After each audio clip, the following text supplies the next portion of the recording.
This is a stuff sack, obviously.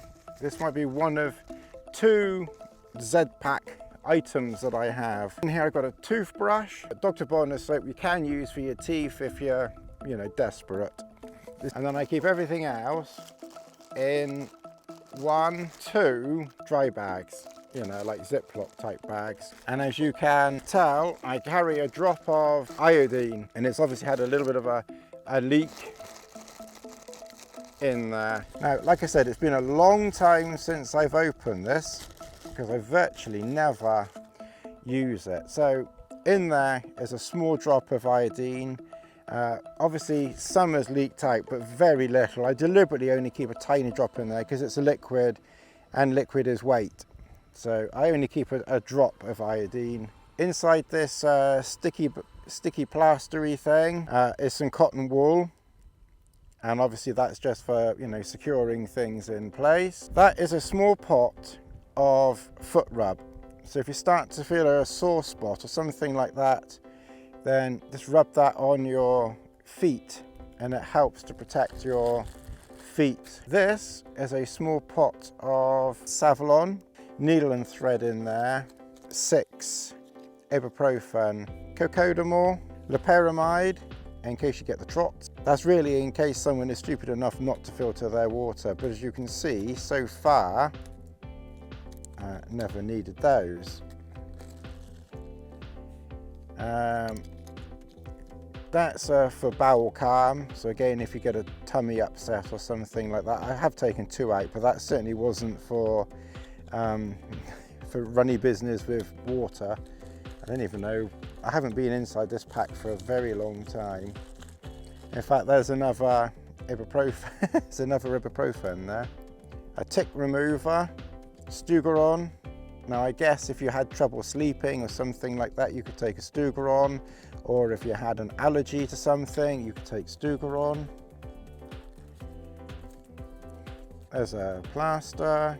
I've got some Compeed, so 2 bigger ones, 3 smaller ones, and then 1 odd shaped one. And then here, put that bag there safely so it doesn't blow away. We've just got a selection of plasters, little plasters, big plasters, another Compeed, different size plasters, a bigger plaster, and that's it. And that's my first aid kit. I don't have any bandages or anything like that. This is basically a lightweight survival first aid kit, and I've deliberately kept the weight to an absolute minimum. Okay, well, the reason why I've not put bandages in, iPads in, and all those types of things, because generally speaking, I just don't think they're needed. If you run into a situation like that out here, you're pretty much, screwed anyway. So, if any of those situations happen, you are calling the emergency services, or you're gonna crawl to a high point, like touching the void, and you're gonna call for emergency services. There's almost nothing that you can do. If you poke your eye out or something like that, what are you going to do? Stick a bandage on it or something? And let's face it, we've always got plenty of clothing and things like that that you can stick over an eye socket or something. I don't have a crate bandage or anything like that for ankles and things. Again, I think it's something that beginners take, and I think, probably people who are with a lot of people might take, and obviously many of us also take.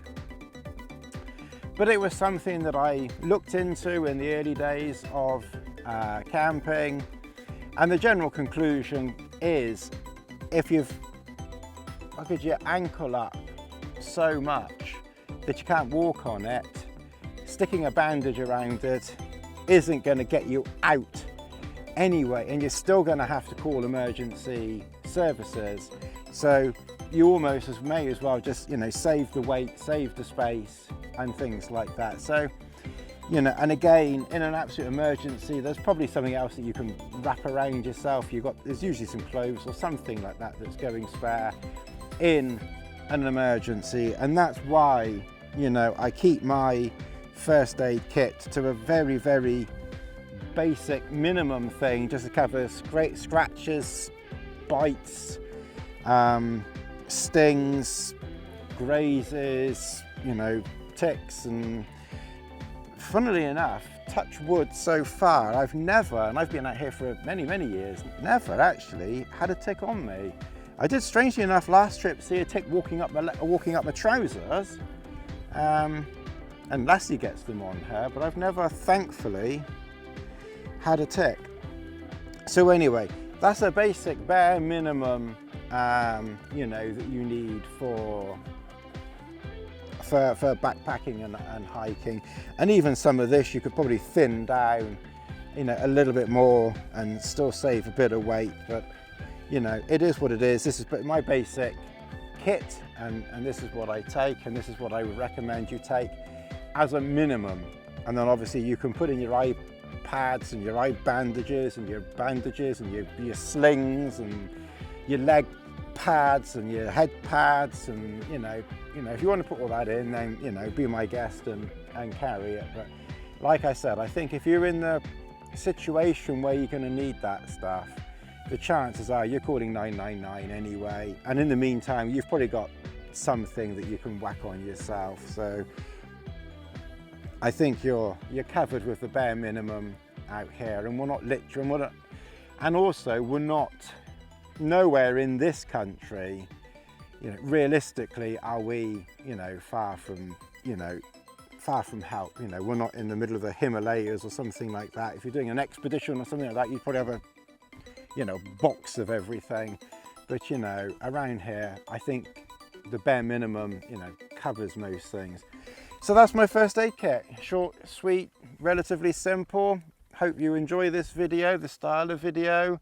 One man and his dog in the middle of nowhere, waffling on about nonsense, this, that. Don't forget to like, subscribe. I'll see you again soon. Goodbye.